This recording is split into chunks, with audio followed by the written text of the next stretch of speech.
estimados asistentes, vamos a empezar con nuestro conversatorio jurídico crimen organizado. Previamente pedir las disculpas del presidente del Consejo Nacional de Magistratura por el número de asuntos presupuestales que está en otras gestiones. Pero vamos a dar inicio a nuestros ponentes, que son el doctor Jorge Chávez Cotrina, fiscal superior de la primera Fiscalía Provincial, y como panelista el doctor Luis Lamas Urcio, abogado y es vicedecano del Ilustre Colegio de Abogados de Lima, y esperamos que sea de beneplácito de todos ustedes. Tenemos su participación del doctor Jorge Chávez, a quien le damos 30 minutos para su exposición.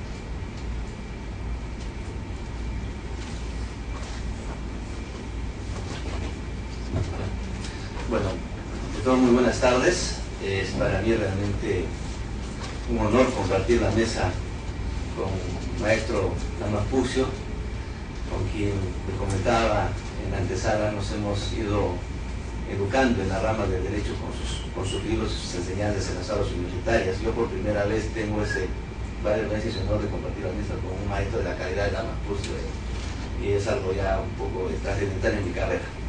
Agradecer también al Consejo Nacional de la Magistratura por la invitación y poder compartir algunas experiencias, más que todo en el tema de crimen organizado. Yo no pretendo darles a ustedes una conferencia magistral de qué es el crimen organizado, tipología de crimen organizado, modalidades de crimen organizado, porque eso obviamente ustedes son magistrados, la mayoría fiscales, jueces, y eso ya lo han conocido o lo conocen a través de la doctrina. Mi presentación aquí es teniendo en cuenta el auditorio, que es un auditorio de alto nivel de magistrados, es llamar la atención sobre el problema de la criminalidad organizada o crimen organizado. Por eso quiero empezar diciéndoles a ustedes que no se puede enfrentar al crimen organizado con las mismas reglas con que se enfrenta la delincuencia común.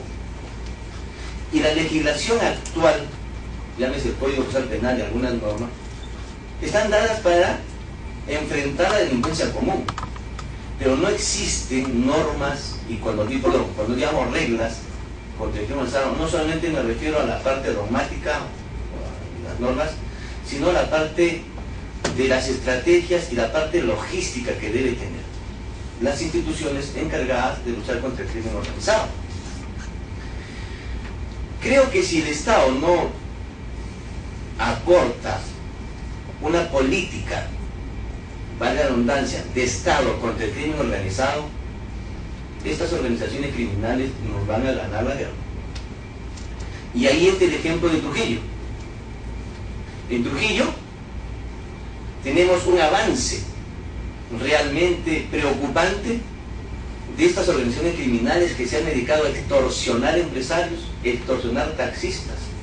Se han repartido la ciudad de Trujillo en 4. Es decir, hay organizaciones que se dedican a extorsionar en la parte norte, otros en el sur, otros en el este y otros en el oeste.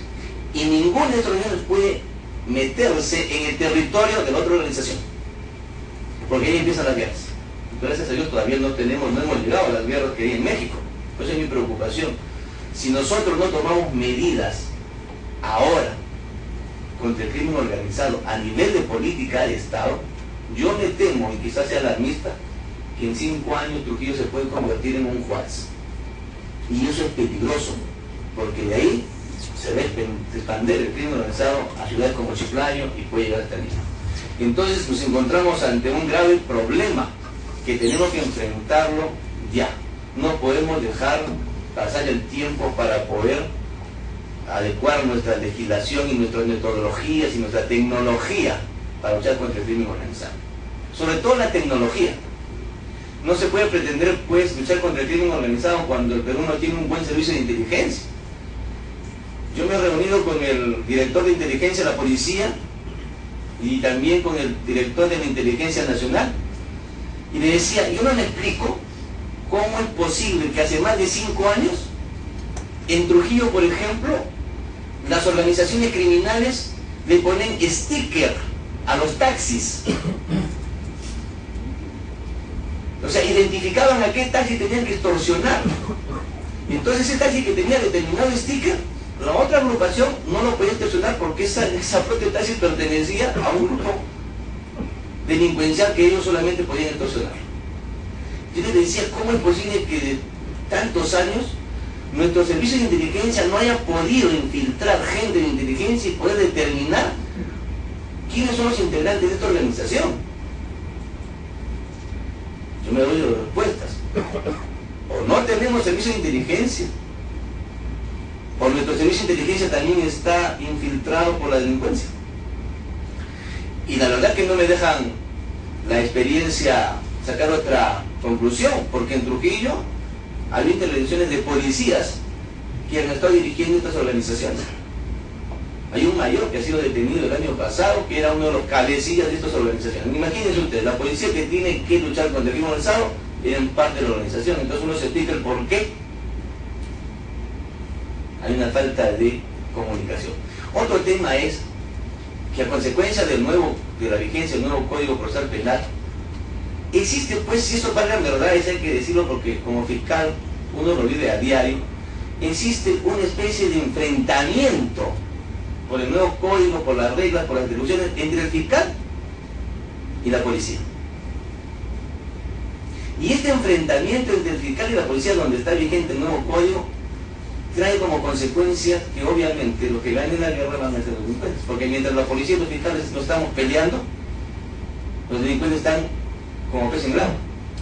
Y entonces se dedican a echarse la culpa del avance de delincuencia, la policía le echa la culpa al fiscal y el fiscal le echa la culpa al policía.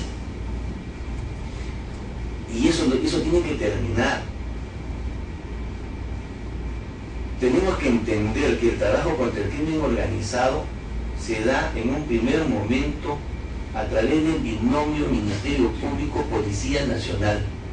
Si no existe una coordinación, un trabajo coordinado entre el fiscal y la policía para investigar los hechos delictivos, no vamos a llegar a buen puerto.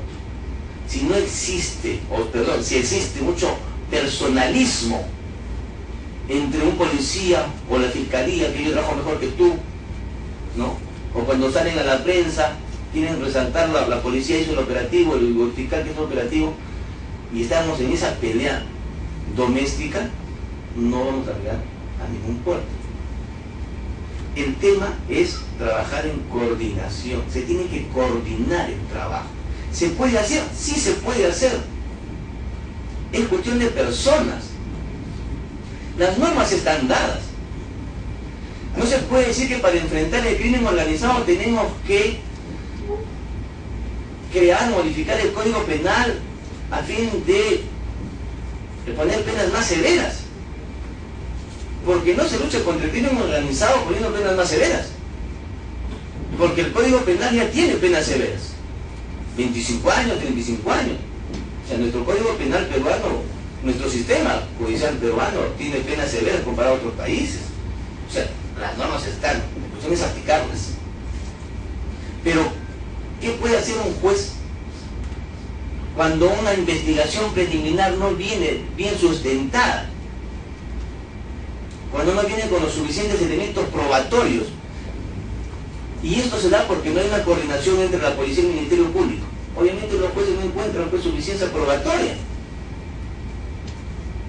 Entonces, si queremos tener resultados positivos contra el crimen organizado, tenemos que empezar a trabajar nuestras investigaciones preliminares con bastante responsabilidad y objetividad.